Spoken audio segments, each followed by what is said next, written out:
Good morning. It's time to Rise and Shine with Jolene Merrick of Sunrise Productions. Grab your favorite hot morning beverage, curl up in front of the fireplace, and listen into the conversation. Now, here's Jolene. One is your love.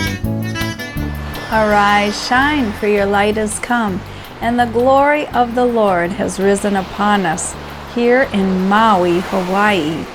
As we go to the vault way back in January 7th, 2004, to hear the amazing testimony of Reverend Robert Pickle. You can't wait to hear this one. I want to thank you for a most wonderful time on one of God's most beautiful places He has ever made. Yeah. This is the most awesome place I have ever seen in my life. And I believe I'd just about move here if I could get away from Texas. But I want to thank you for several things. One is your love. I appreciate it. And it really just tickles me. I want to thank you for your dedication in coming tonight. What I'm going to do tonight is I'm going to tell you a testimony. Now, I've got a few tapes of that back there too at the end if you want them. I even got a few more maybe I can rake up for you if they ain't enough. But what I'm going to do is I'm going to tell you what it is God's done in my life. I'm going to have to tell you a little bit about my past. Now, I'm not going to glorify my past because I'm quite ashamed of my past. Up to me, I take my past, wad it up, chunk it in a trash can. You or nobody else would ever hear of it again. But that's not what God wants. So I'm going to have to talk a little bit about my past, just to tell you what it is that God can do. When I was about 17 years old, began to do a drug called marijuana. Some say it ain't a drug. I'm telling you, yes it is. And I don't need no posters on the wall telling me. I don't need no government statistics telling me. I don't need anybody telling me because I know it's a drug. I smoked it 18 years. I know what it'll do to you. It will rob you of your mind. It's gotten my memory. I have very little short-term or long-term memory. My wife can tell me things that I've done in my past, and it's like she's telling me fairy tales because it's not there. It's gone. Worse yet, it's got my visual memory. There are times when I cannot recognize the face of my own mother when I see her. It could be my father, it could be my children, it could be friends I've known for years, and somebody has to tap me on the shoulder and say who that is so that I recognize them. Something snaps when they tell me that. But you see, marijuana's done that to me. This is what I have to live with for the rest of my life because I didn't believe it was a drug either. Some people tell me marijuana was made by God. You're right. God made all things. He made marijuana. He just never made it for us to smoke. He made it for rope. We turned it into something evil. Now, some say marijuana doesn't lead to other drugs. I got news for you. Anybody smoking dope, sooner or later is going to do something else. I don't care who it is. And some told me that's all I'm going to do is smoke. But I'm telling you now, sooner or later, you're going to do something else. Because those who convince themselves that marijuana can't hurt them, the other stuff can't either. Well, soon after smoking marijuana, I began doing a drug called heroin. I was on heroin for 5 straight years. If it had not been for 2 friends who kidnapped me and tied me down to a bunk so that stuff could come out of me, I'd still be on heroin or I'd be dead, one of the two. More than likely dead. Once I got off the heroin though, I decided, I got to do something to stay off of heroin because if they let me out of this cabin, I'm going right back to it. So I thought, other drugs can't be as bad as heroin. So I started doing a drug called cocaine, powder cocaine, pharmaceutical cocaine, freebase cocaine, even crack cocaine. And let me tell you something while I'm standing here. So many people seem to think ain't nothing wrong with crack cocaine. Now, I never did this, but I saw people who did. I saw drug dealers who did just what I'm about to tell you. I saw parents who brought their children to trade for crack cocaine. Crack cocaine is the scourge of this world. It will take a person who has never done a drug in their life, and it will turn you into a straight animal in 2 months. You'll have no conscience whatsoever. You'll even sell your own body just to get it. I've seen it before. Now, I was on cocaine for 10 years. Today, I'm 14 years drug-free. And cocaine is still hurting me. I've got holes all through my sinuses, all through these two passageways that go down to where you breathe. These holes where the mucus and the stuff that comes out of your sinuses, they run through them holes uncontrollably sometimes. I have to run outside and choke and gag and puke for the next 10, 15 minutes until it decides to quit. Doctors want to surgically insert little plastic tubes inside there to stop this from happening. I ain't got the time or the money. I just live with what I've done with myself. Now, on top of the marijuana, top of the heroin, and on top of the cocaine, my drug of choice seems to be the drug of choice out here in the Hawaiian Islands. You call it ice. It's no more than methamphetamine, speed. Ice is just a concentrated form.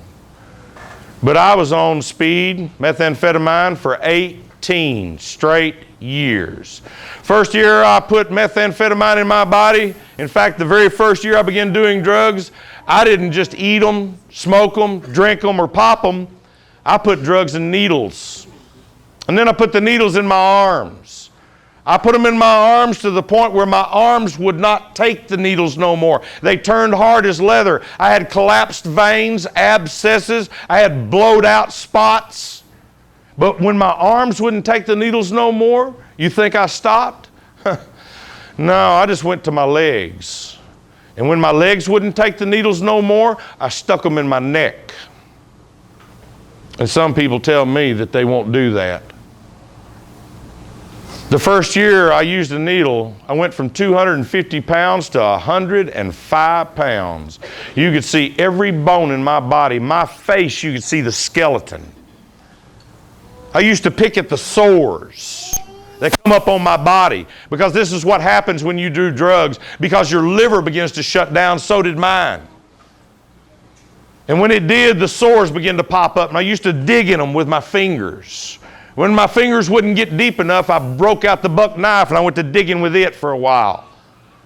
And when I couldn't see the sores that were on me, like the ones on my neck, I used to stand in front of mirrors hours at a time digging into my neck.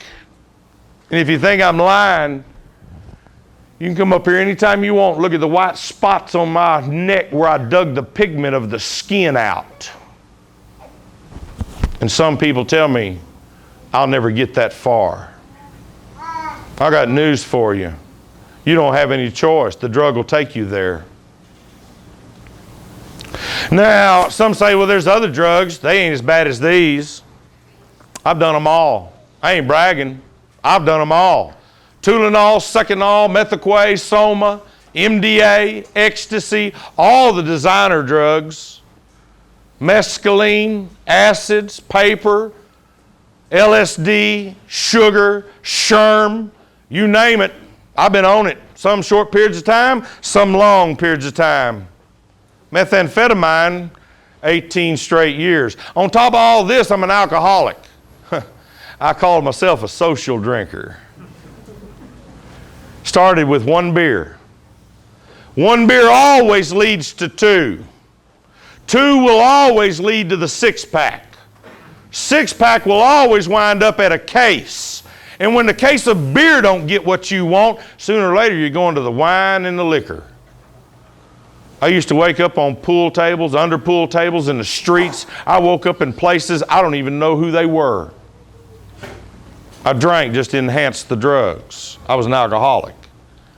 I drank for 18 years. Now, on top of all of this, I wanted a family. I didn't like the one God gave me.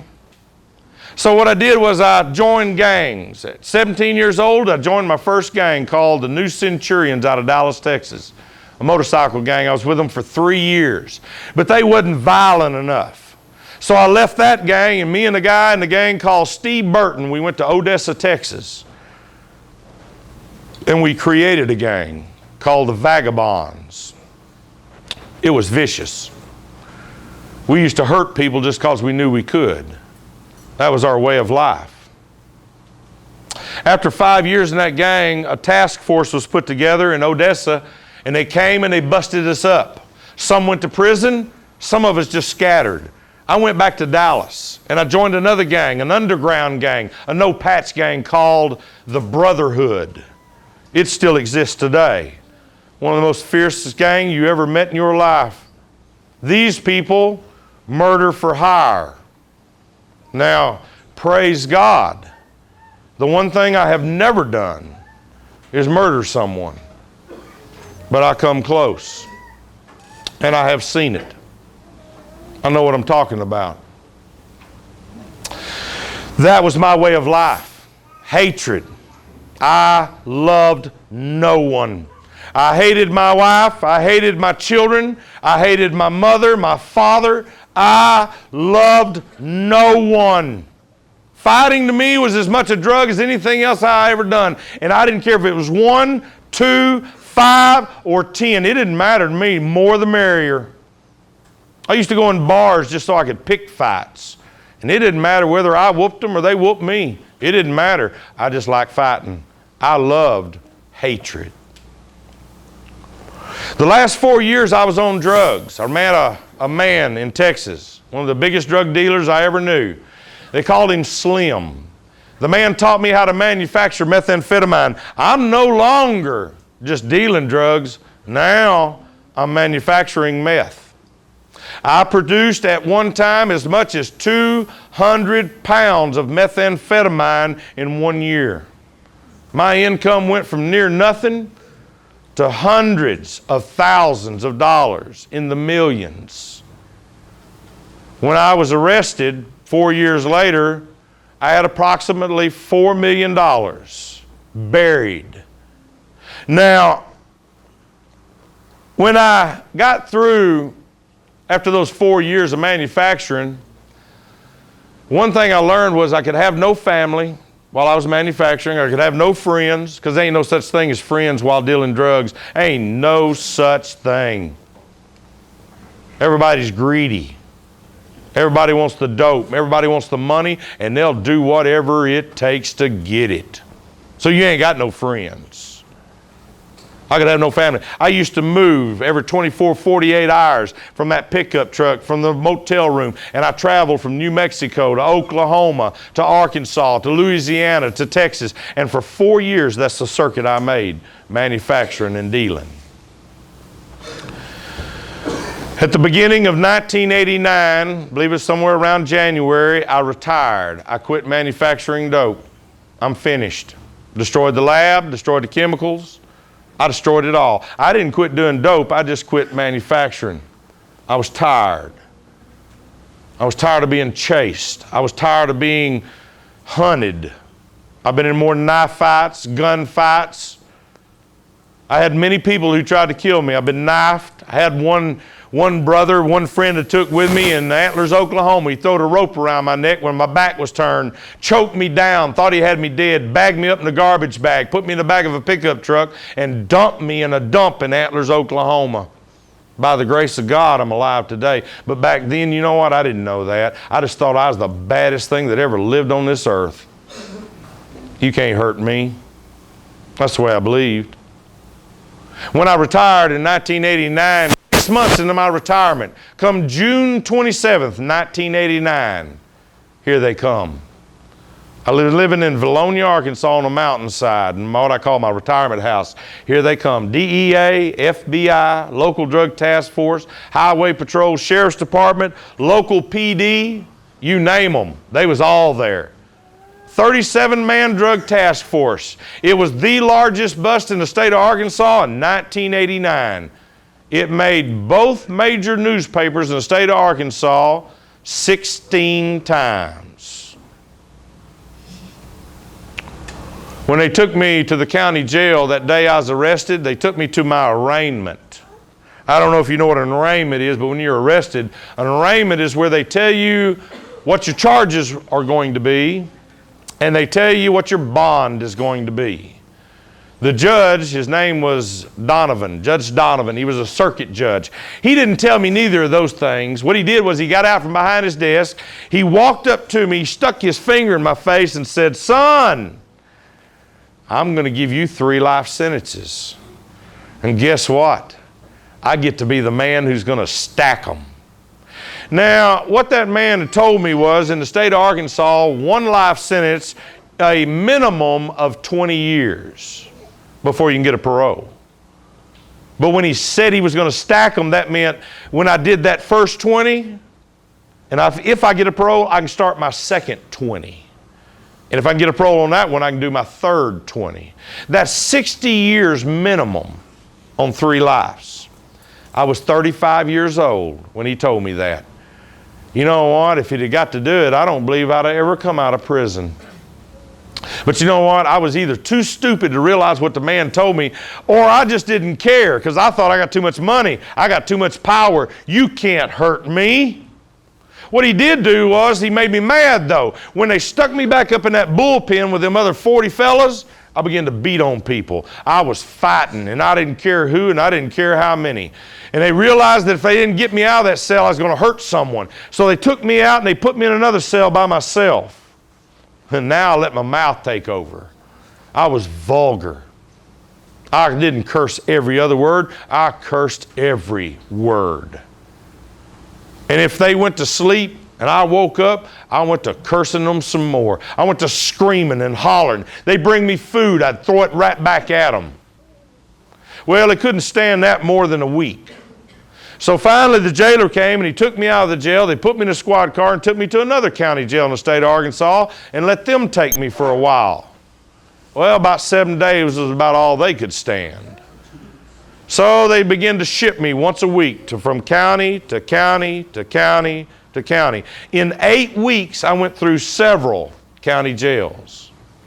The last county jail that they put me in was in White County, Arkansas, which is Searcy, Arkansas. In that little county jail, it was the nastiest county jail I'd ever been in my life. And believe me, I've been in a bunch. In that cell, I was on a block by myself. There was no one in the cell to the left, no one in the cell to the right. There was nobody around me. They wasn't even bringing me food now because I'm on what's called a hunger strike. I'm going to beat them that way. They got tired of me throwing the food at them, so they just quit bringing it to me. When I was in that little cell, the only thing in that cell was a concrete floor, haydite block wall, steel bars, 1 steel bunk, a 1/2-inch plastic mattress, and a little paperback book laying in the corner of the cell. Now, when I went in that cell, I wasn't going to get weak and start reading any books, but after about 3 days of nothing, it's time to do something. So I picked up the little book and I turned it over, and on the front cover it had pictures of World War II, Nazis, German soldiers, and I'm thinking, cool, white supremacy, I can deal with this. This is about hatred. So I began to read the book, but it wasn't about hatred. What it was about was a family in Holland during the German occupation of that country in World War II. And this family hid the Jewish people to keep them from going to concentration camps. Because they did this, they got caught. And when they got caught by the German people, they had to go to prison themselves. The father of the family, when they put him in one prison, he died in that prison. A nephew was put in another prison, he died in another prison. And then the sister to the lady who wrote this book, in the prison called Ravensbrück, which was the death camp for women during World War II in Germany. Her sister died in this prison. The lady who wrote the book, she's telling me about the pain and the degradation that all her family and all that she's having to go through. She's telling me about the lice in the barracks that's so thick you can scrape them with your hand. She's telling me about having to work in the worst of conditions. It's cold, it's snow, and they're half dressed. They're eating food, which is more, they call it soup, which is really no more than warmed over water, which if it was warmed or not. The beatings and the other things that they had to go through. The ladies going through open fire furnaces and being burned to death. Now, this little lady, after her sister died, she was released from this prison, they said on a clerical error. But what amazed me about the story was this little lady said She had peace. She had peace about her, peace in her heart. Now, you know what? What I couldn't figure out is how in the world could somebody who just lost every member of their family and went through 3 of the world's worst prisons ever described to me, and yet this lady says she's got peace. I'm believing she's lying to me. You see, I looked for peace. I hunted for it in drugs and alcohol and gangs. I hunted for it in power and money and women. There is nothing in this world that will ever give you lasting peace, because it's not here. But now this little lady said she got it. I want to know where she got it from. Of course, she's telling me in the book that she got it from Jesus Christ. And I'm saying, there ain't no God. This lady lying to me. So I'm going to find the lie. I reread the book. I couldn't find the lie. It made me mad. So I took the book and I threw it up against the wall. When it hit the wall, it bounced back and laid down at my feet. And it had laid down on the backside. And I noticed as I was looking at the backside of the book, it said this lady done wrote a second book, a sequel to the first. And I thought to myself, you know, if I can't catch this lady lying in that first book, I bet you I can catch her lying in the second one.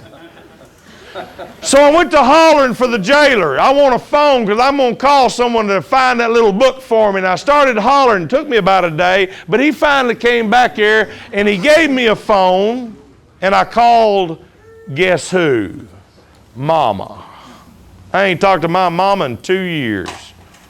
And I called Mom on the phone. I said, Mom, I want you to go find me a little book by Corrie ten Boom called Tramp for the Lord. The first one was called The Hiding Place. My mama on the phone. Would you like a Bible too? No, Mom, don't give me one of the, don't even send me one of those, Mom. Just find that one little book by Corrie ten Boom called Tramp for the Lord. Could you do that, Mom? Mom! Mom! Dad said Mother got excited. She dropped the phone. She grabbed the car keys and went and got in the car and drove to the nearest Christian bookstore, some 30 miles away. When I talked to the fellow who owned this Christian bookstore after I got out of prison, his name's Dave. The bookstore was called The Scroll. This is what he told me. He said, you know, brother, when your mama come through that door, she went and bought one of everything Corrie ten Boom had ever wrote. Mama also went and bought one of these. Now, Mama didn't trust the post office apparently, because she got back in the car after she bought them books, and she drove some 350 miles from Tyler, Texas to White County, Arkansas. And when she got there, she went and seen the desk sergeant and said, sir, here's the book he's asking for. Now, when he's ready, here's the one he's going to need. Boy, mamas don't listen to us too well, do they? Praise God. Hate to leave you hanging, but we'll have to find out if he reads that second book left by his mom. Do you think it was the Bible? Thank God for prayers of the mothers and the grandmothers and grandfathers. So please tune in next time when we'll return to the vault for part 2 of Reverend Pickle's testimony. Wow, I can't wait to hear that one. So remember, rise and shine, for your light has come.